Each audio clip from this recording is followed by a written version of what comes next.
Mga ka-crypto, marami sa atin ang nagulat kung bakit biglang gumanda ang galaw na XRP sa market nitong mga nakaraang araw. Habang ang iba ay busy sa pag-scroll sa charts, may mga analyst na tahimik na iniisa-isa kung ano ang nag-trigger ng upward movement. Isa po sa kanila ay si Ginoong Austin Hilton, isang kilalang crypto commentator na nagbigay ng malinaw na breakdown sa kanyang latest na video. Hindi lang po niya tiningnan sa XRP bilang token na nakasakay lang sa momentum, kundi bahagi po siya ng mas malaking senaryo, isang kombinasyon ng macroeconomic developments at saka institutional activity. Ito po ang dahilan kung bakit kailangan natin pakinggan ang buong kwento. At ayan po ang siyang ating pag-uusapan sa video na ito at simulan po natin sa ating unang katanungan kung ano po ba ang nagpapagalaw sa overall crypto market ngayon. Sinabi po ni Ginoong Hilton dito na nagsimula ang galaw sa malalaking digital assets. Si Bitcoin umakyat po ng higit 6% at muling nakuha ang level na $90,000. Si Ethereum naman umangat ng higit 7% at dumikit sa $3,000 range. Kasama si XRP sa recovery na halos 6% increase. Kung mapapansin mo, hindi ito isolated rally. Ito po ay synchronized movement ng major cryptocurrencies at mid-cap tokens. Kapag sabay-sabay silang gumagalaw, kadalasan nanggagaling ito sa macro environment at hindi lang simpleng hype. Ito po ay parang humihinga uli ang market pagkatapos ng ilang araw na matinding volatility. Ngayon ay bakit po ba mahalaga ang role ng Japanese yen carry trade sa volatility? Ayon po kay Ginoong Hilton, marami ang hindi nakakaalam na critical sa global markets ang tinatawag na Japanese yen carry trade. Sa loob ng higit 20 taon, nagborrow ang institutions ng yen sa sobrang baba ng interest rate at ginagamit itong kapital para mag-invest sa ibang assets. Kapag tumaas po ang interest sa Japan, nagkakaroon ng panic at repricing dahil nagiging mahal ang borrowed capital.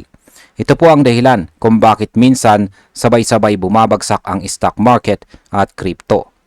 Noon, nakikita lang natin ito sa TradFi. Pero ngayon, interconnected na ang buong landscape kahit sa digital assets tulad ni XRP. Ngayon ay paano po naging temporary lang ang downturn sa market? Sinabi po ni Ginoong Hilton na hindi sustained panic ang nangyari. Ito ay knee-jerk reaction dahil sa uncertainty. Pagkatapos makita na price in na ang information, nag-normalize ang market at bumalik sa upward trend. Ganito po ang behavior ng smart money. Hindi sila gumagalaw sa takot kundi sa information. Kapag malinaw na ang macro picture, bumabalik sila sa accumulation at re-entry. Ang crypto market ay sumunod sa stock market movements kung saan ang Nasdaq at Dow Futures ay nag-post din ng gains. Ibig sabihin, kinikilala nila na hindi long-term threat ang noise. Ngayon ay ano po ba ang ibig sabihin ng limited downside sa major cryptocurrencies? Mahalaga po itong detalye. Kahit may sell-off, kakaunti lang ang assets na bumagsak ng malalim. Ang karamihan ay mabilis na nag-recover. Ito ang sinasabi ng mga analyst na temporary volatility at hindi structural weakness. Kung totoo pong may malalim na problema sa fundamentals, makikita natin ang brutal correction across the board. Pero hindi po ganun ang nangyari. Sa halip, bumuo ng higher lows ang mga major tokens. Kapag nangyayari ito sa broader market, madalas humahawak sa psychological support levels ang smart capital. Ito ay sign na sinusubukan ng market na i-reset ang momentum at hindi ibagsak ang presyo. Ngayon ay ano po ang papel ng institutional activity sa rally? Dito po pumapasok ang surprising development. Si Vanguard, isa po sa pinakamalalaking pangalan sa retirement funds, ay nagbukas ng access sa crypto-focused ETF para sa retirement accounts. Ibig sabihin, hindi lang retail ang naglalaro ngayon. Kasama na ang long-term capital players.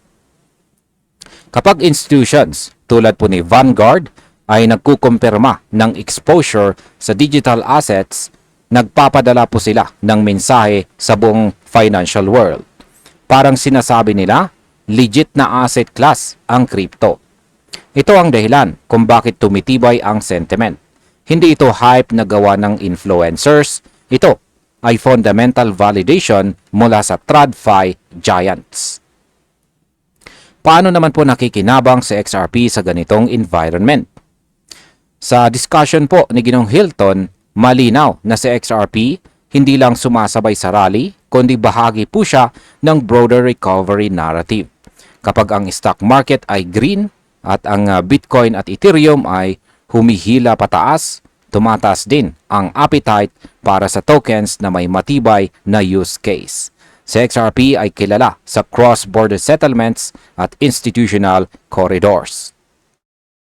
Kaya kapag nakikita ng market na gumaganda ang liquidity conditions at tumitibay ang sentiment, natural na dumadaloy ang kanyang kapital. Hindi dahil sa hype, kundi dahil sa kanyang role sa real-world payment rails. Ngayon ay ano po bang ibig sabihin nito para sa mga traders at saka long-term holders? Para po sa atin, hindi natin tinitignan kung tumalon si XRP ng ilang percent sa ilang araw. Tinitingnan natin kung saang narrative po siya nag-benefit. Kapag bullish macro plus institutional entry plus stabilizing risk management, nagiging favorable po ang environment para po sa steady upward movement. Ito ay mas sustainable kaysa pump and dump. Para po sa mga traders, mag-ingat sa chasing movement. Mas mahalaga ang pagtingin sa pullbacks at reaction levels. Para po sa mga long-term holders, tignan ang kanyang correlation sa macro events. Dahil kung patuloy po itong trend, mas lalalim pa ang kanyang participation sa global rally. At bilang panghuli ay ano naman ang aking masasabi tungkol dito. Hindi lang po gumagana ang price, hindi lamang po gumanda ang presyo, ang kwento ni XRP. Ang movement po niya ay salamin ng mas malaking pagbabago sa market behavior. Kapag may uncertainty mula sa carry trade, nag-adjust ang market at nang malinaw na price in na ang risk, bumalik po agad sa upward trend. Idagdag pa natin ang institutional signals tulad po ng hakbang ng Vanguard at makikita natin ang recipe para sa momentum. Hindi po ito instant moonshot, pero ito ang klaseng foundation na gusto nating makita. Stability na may kasamang confidence at si XRP ay kasali sa kwentong iyon.